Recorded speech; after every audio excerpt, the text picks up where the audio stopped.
ভাই অবস্থাটা দেখেন, এই কওমি হেফাজতিরা এবার ব্রাহ্মণবাড়িয়ার পুলিশ লাইনে গেছে মব করতে।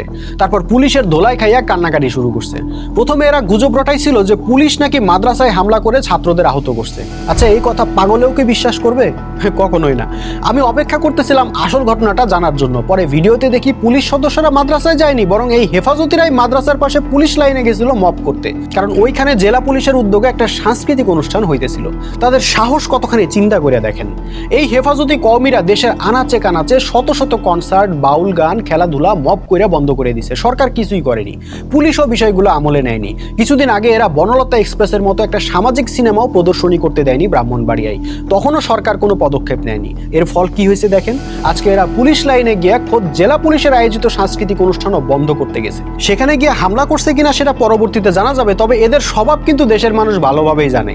এরা কিভাবে সাংস্কৃতিক অনুষ্ঠানগুলোতে হঠাৎ হাজির হয়ে গুন্ডামি শুরু করে সেটা নমুনা আমরা বারবার দেখছি। তো পুলিশের সাথেও যখন গুন্ডামি করতে গেছে তখন পুলিশরা দিছে ধাওয়া। সে ধাওয়া খেয়ে আহত হয়ে এখন কান্নাকাটি করতেছে।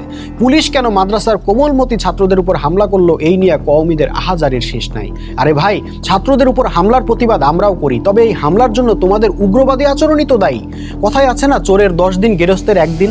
এই কনসার্টটাই যদি পুলিশ বাহিনী আয়োজন না করে অন্য কোনো সাধারণ মানুষ আয়োজন করতো, তাইলে তোমাদের এই কোমলমতি মাদ্রাসার ছাত্ররা সেখানে হামলা করে শখানেক মানুষ আহত কইরা স্টেজ ঘুরাইয়া দিয়ে এতক্ষণে ফেসবুকে পোস্ট দিয়ে উল্লাস করতো, আর পুলিশরা তামাশা দেখতো।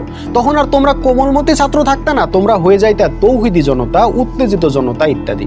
এখন পুলিশের ধোলাই খাইয়া মাদ্রাসার ছাত্র পরিচয়কে সামনে নিয়ে আসতেছো সিম্প্যাথি পাওয়ার জন্য। আসলে এই পরিস্থিতির জন্য দায়ী হেফাজত নেতারাই, যারা তাদের কোমলমতি ছাত্রদের ব্যবহার করে দেশে শত শত মবের ঘটনা ঘটাইছে। কিছুদিন আগে মাননীয় প্রধানমন্ত্রী জনাব তারেক রহমান এই কওমি হেফাজতি নেতাদের সাথে সাক্ষাৎ করেন চট্টগ্রামে। এরপর থেকে তো এদের পাওয়ার মাটিতে নাই।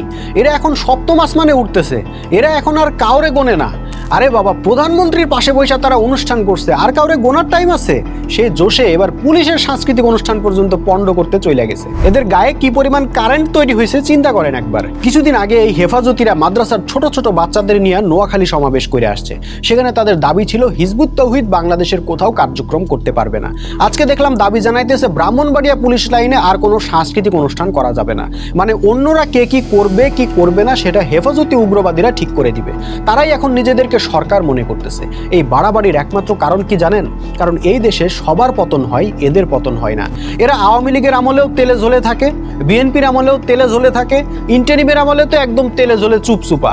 সবার অপকর্মের বিচার হয়, মানবতা বিরোধী ট্রাইব্যুনালে বিচার হয়, হাইকোর্টে বিচার হয়, জজ কোর্টে বিচার হয়, কিন্তু এদের বিচার করার কেউ নাই।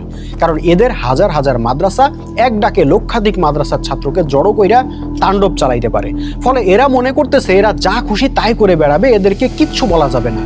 কিন্তু হুজুর, একটা কথা মাথায় রাখেন, যাকে ধরার কেউ থাকে না তাকে ধরার আল্লাহ আছেন। পুলিশের সাথে ছাত্রদের মারামারি হয়েছে, এটা আসলে কিছুই না। সরকার ঠিকই তেল ঝোল সাপ্লাই দিয়ে আপনাদেরকে খুশি করে দিবেনি, অসুবিধা নাই। তবে মনে রাখেন, আপনাদের বাড়াবাড়ি, গুন্ডামি, মাস্তানি, মববাজি আর কেউ মেনে নিতে চাইতেছে না। কিন্তু এই দেশের সাধারণ মানুষ বিরক্ত হয়ে গেছে আপনাদের উপর।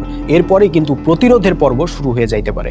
যেভাবে এদেশের মানুষ রাজনৈতিক ফ্যাসিবাদের বিরুদ্ধে রাস্তায় নেমে আসে, সেভাবে কিন্তু ধর্মীয় ফ্যাসিবাদের বিরুদ্ধেও রাস্তায় নেমে আসতে পারে। তখন মাদ্রাসার কোমলমতি ছাত্রদের ইউজ কইরাও শেষ রক্ষা হবে না।